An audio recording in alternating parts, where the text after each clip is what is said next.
Hello, everyone. Welcome to the new episode of Professionals Unplugged. I'm your host, Utkarsh Shukla, and let me introduce you to my guest, Renata. Renata is joining us for the second time. So, thank you so much, Renata, for coming again. Yes, thank you, Utkarsh. It's my pleasure always. Thank you so much, Renata. So, let me give you a brief about Renata. Renata is a digital business specialist, online business manager, digital marketing assistant, an ex virtual assistant, and project coordinator, streamlining. She's also streamlining online businesses and operations and boosting their efficiency, as well as a BA economist. So there are a lot of things that she's doing right now, and it will be great to know more details about the insights and the challenges that she is facing. Last time we covered about her life journey, like what was the role of virtual assistant, what is her dream and stories. So this time we will try to get more insights about her working culture, like how she tries to tackle the problems and more on the same stuff. So thank you so much, Renata, for joining in. Yes, thank you. So let's begin with our question. So the first question I would really like to ask you is, what are the common challenges that you face while setting up an online businesses, or you can say as an online entrepreneur, what are the challenges that you face? Yes, thank you for the question. As an online business owner, I think the first and most common challenge would be how to manage your time. So, especially in the beginning when you start, when you're a new entrepreneur, it's also not easy to change your mindset from the employee to the entrepreneur mindset. And it's not very easy also to define your own time blocks. So, for example, for me, when I start my week, I always block my time, block each day, each hour, even if I don't follow it strictly, but I try to manage my time in each blocks, a deep focus time for each project. Because when you are also starting to work with multiple clients, it's sometimes difficult to manage the time that you spend on a specific task or specific project. So I try to have a target of how much time this task would be allocated for, and I try to complete that. Otherwise, you might run out of time and you might not have breaks. You might not have time for yourself, for your lunch, for your dinner, for your partner, for your family. So it could be a like very big problem if you don't know how to manage your time as an entrepreneur. And it could also lead to burnout most of the time when people take too much work for a period of time and they will not take care of themselves or have proper personal care, personal self-care. So I think that's the most common challenges that online entrepreneurs face. Other than this, could be also to keep up with the new tools, the new processes available, trending softwares, because nowadays there are so many, so many. So especially for AI, every week I come across a new AI tool, and every week I want to try something new. I want to try this. I want to try this. I want to try this. So, but if we keep trying too much type of tools, we will also get overwhelmed. So it's good if you have someone who can recommend you some tools to use specifically and personally for your business. And that's what I actually have to my clients as well. For example, if I met a client who do not have enough time to handle operations or handle daily client work, and they also want to have a personal life and maintain a work-life balance, that's where I can help them to optimize their workflows, recommend systems, recommend trendy tools, so they don't have to spend so much time on researching and finding these. So it's important for setting like clear boundaries for you, not only towards clients, but also for your own work and for your own time blocking. So I would really recommend that whenever you're starting an online business or an online freelance career, be always mindful of your own time. I think that's a really good point that you have mentioned. The next question I was going to ask you was on burnout only, but I think you have already answered it, like how you can manage your time by predefining your task and trying to have a schedule for yourself even at the start of the week, and try not to exceed it, even only the time it is required, then only we need to exceed it, rather than that it should be the duration that you are setting up for you. You should work on those parts and have a predefined plan for yourself in order to avoid burnout, right? Yes, that's very important. That's really amazing. I just introduced you with many roles, right? So the next question is on the same, like how you try to manage between different roles, because for someone you are virtual assistant, for someone you are a digital marketing executive, while there are other roles as well, like for setting up an online business. So how you try to maintain a balance, or how you try to be in that role, and suppose you have a meeting with one person where you are consulting him in one role, and then you need to consult another person right after it, for which you are performing a different role, right? So how you try to Yes. switch between both of them? Yes, it's a very good question. Also, actually, in the beginning, when I started, uh, I worked with so many different project industries and people. So, actually, at one point, I realized it doesn't work. So, when I had to switch my mind, not only in a different project, but also in a different industry, in a different niche, it didn't work for me. I don't know. Maybe there are people who could maintain it for a while, but to be honest, to work with so many different type of clients and so many different type of projects, I would not recommend. So at one point, I decided that I really like to work with coaches and small businesses. So not with big organizations, not with I don't know, financial industry or um, bigger industries, but small businesses, growing businesses, and online coaches. Why? Because usually they are solopreneurs and they work alone. They don't have a big team. They just trying to build their business, they build their processes, build their workflows, and looking for someone on a project basis or on an hourly basis. So they don't require anyone to work with them full time yet. They cannot afford it or they don't necessarily need it.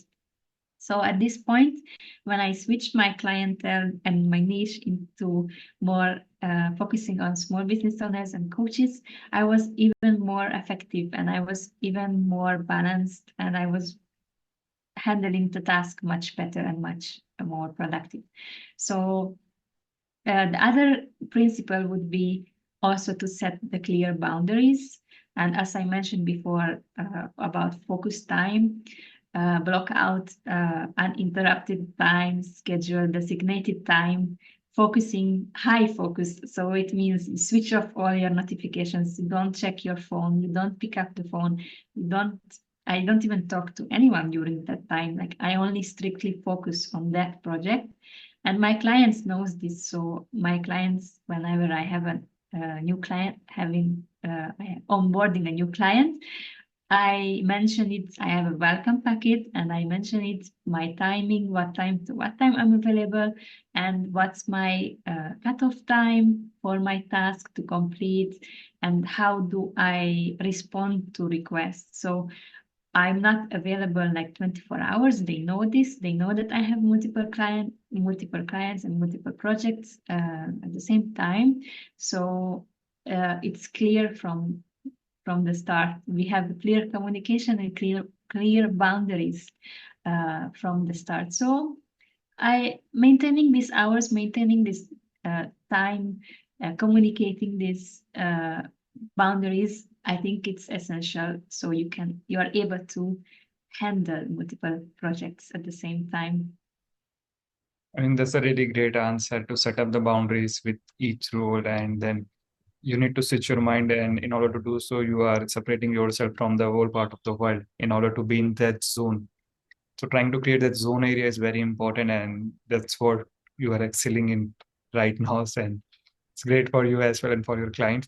Coming to different clients that you have mentioned, can you just share any success story of one of the digital businesses that you have just set up or helped them?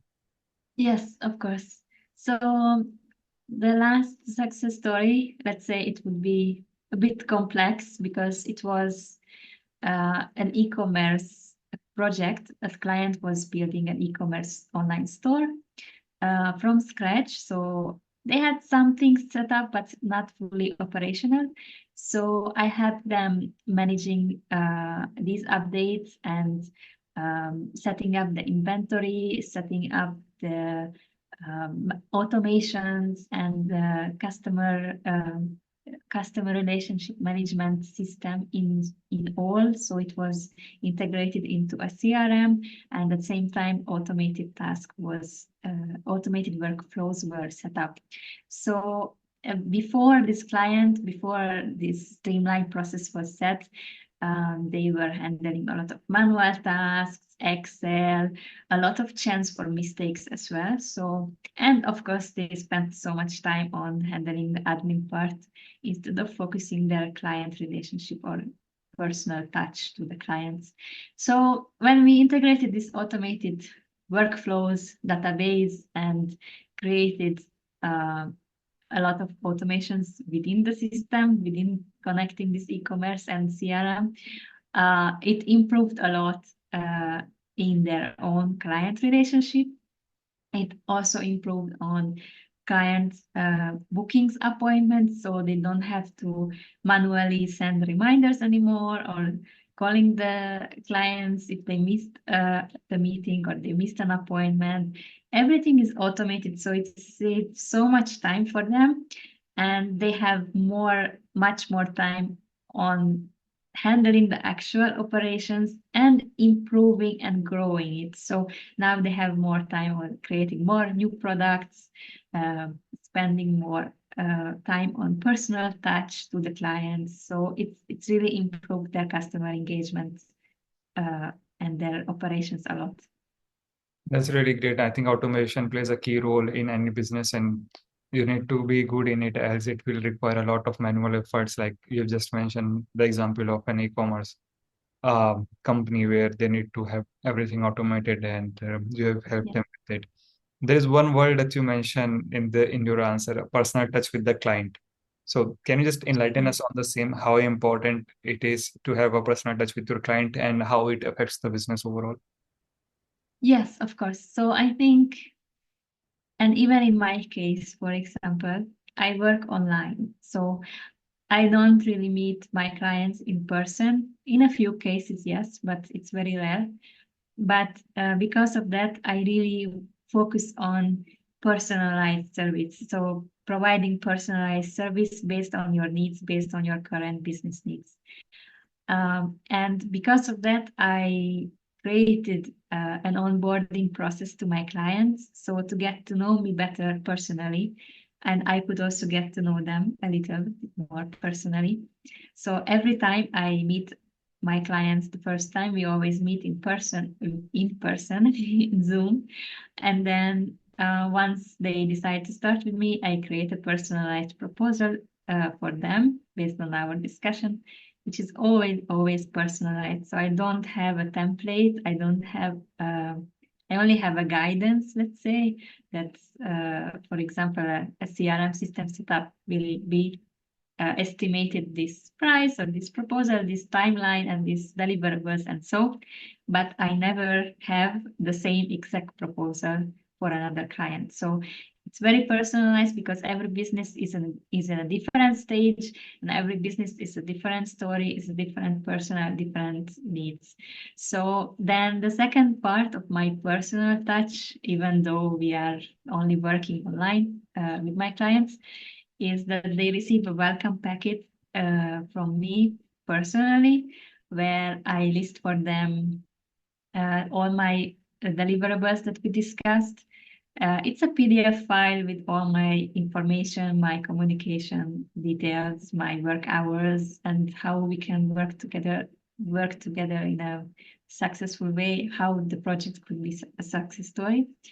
And at the end of the welcome packet, they will find my story. So my personal story, even my two cats picture are there. So it's very, it's very personal as we just speak about a person to a person. So that's my personal touch in my own services.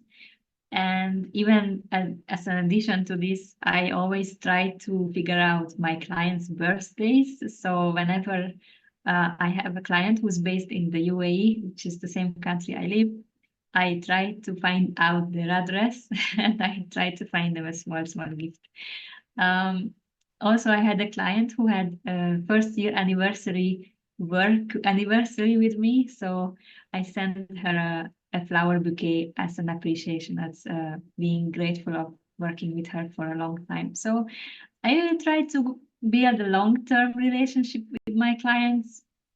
I usually know some type of personal um, stories about them. So I'm really happy and I'm really grateful that I found the right people and the right clients that I work with. I feel like we are always in the same wavelengths, and it's very important to build the success story together on a long-term basis.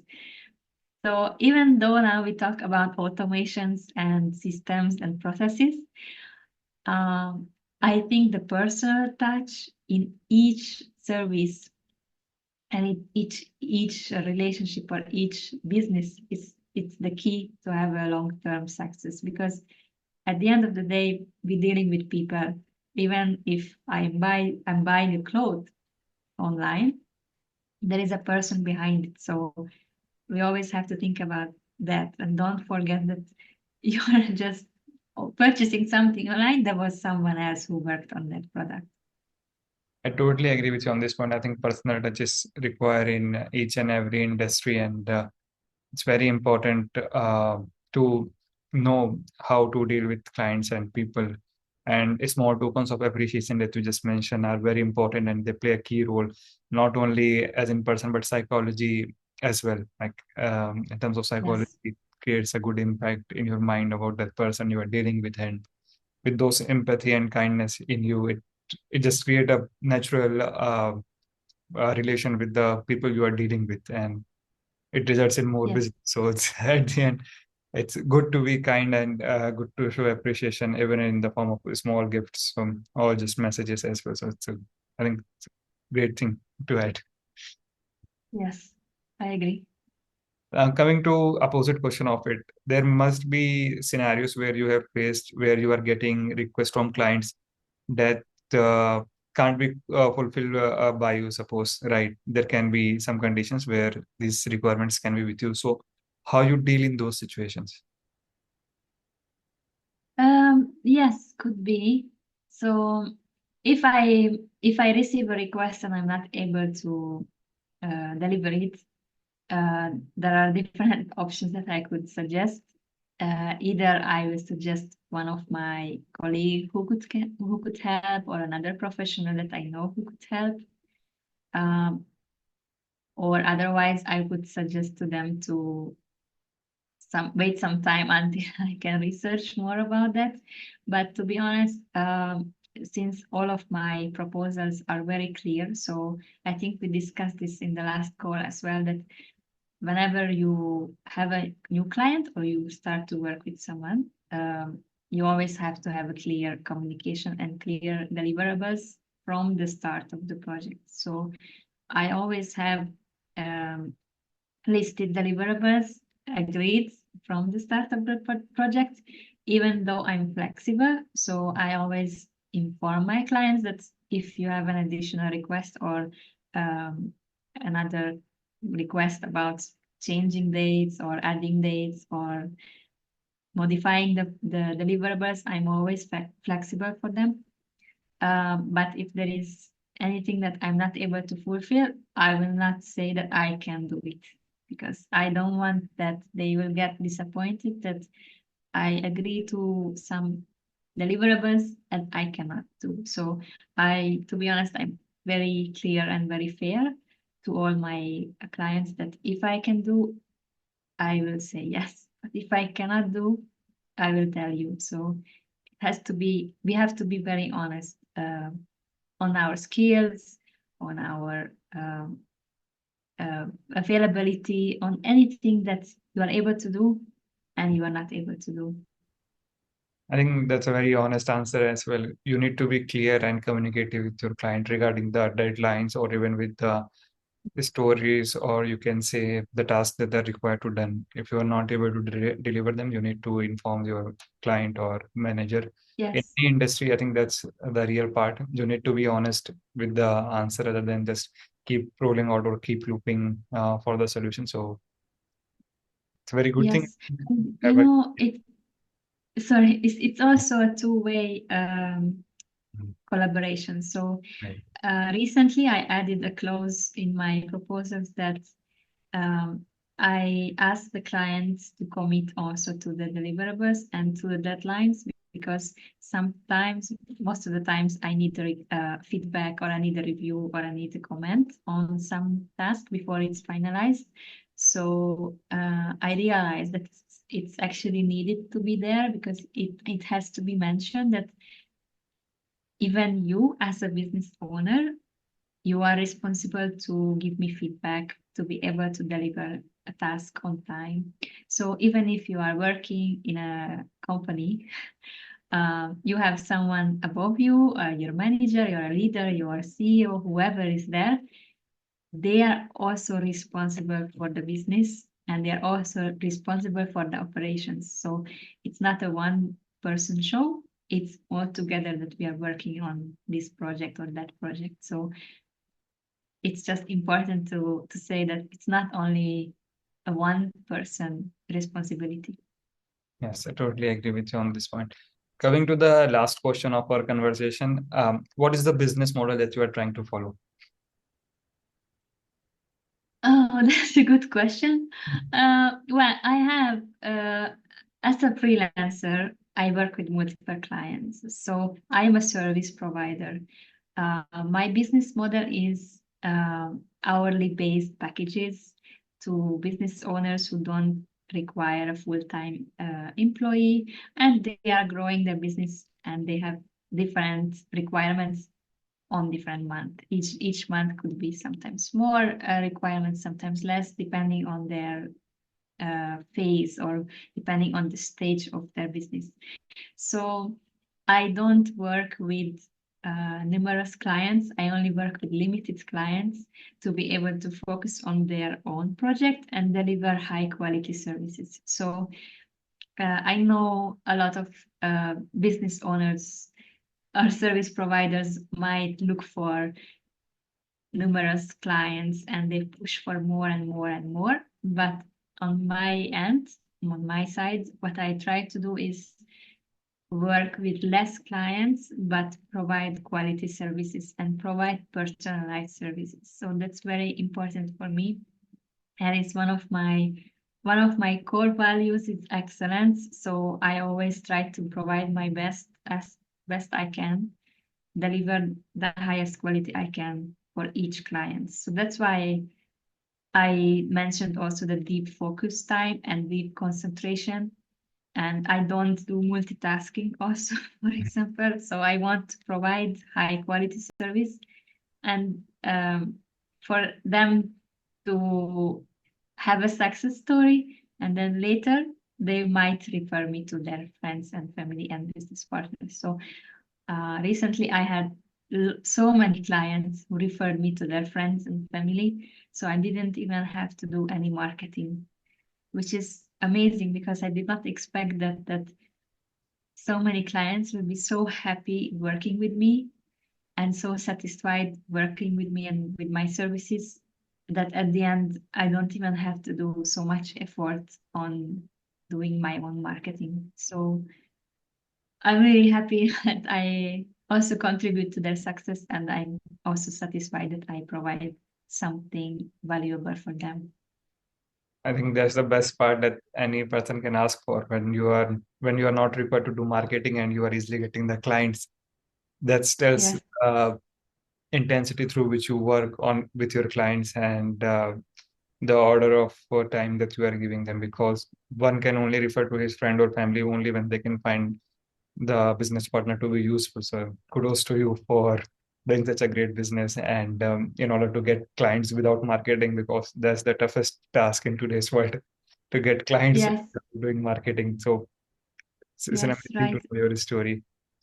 Yes, and if I could suggest a tip for for a tip for freelancers who's starting out, if you want to do referral marketing, um, I would suggest my tip, which I did also, is that I offer a referral program to my loyal clients who refer me to their friends and family. That if someone signs up for a new project with me, I offer them also a discount for the next month. So it's a win-win for both of them, as they have a friend or a business partner or a family member, and they also get a discount on appreciation of referring me to someone. Yeah, that's a great thing. I think to have a win-win on the both the side, and all three Yes. parties can be beneficial by it. So it's a good one. I hope it will help many entrepreneurs who are trying to set up a business or a service here. So yep, I think we're done with the interview, Renata. Thank you so much for your stories and for telling us the insights of your business. It was really a great pleasure for me to connect with you. Thanks a lot Yeah. for your Yeah. story. Thank you also.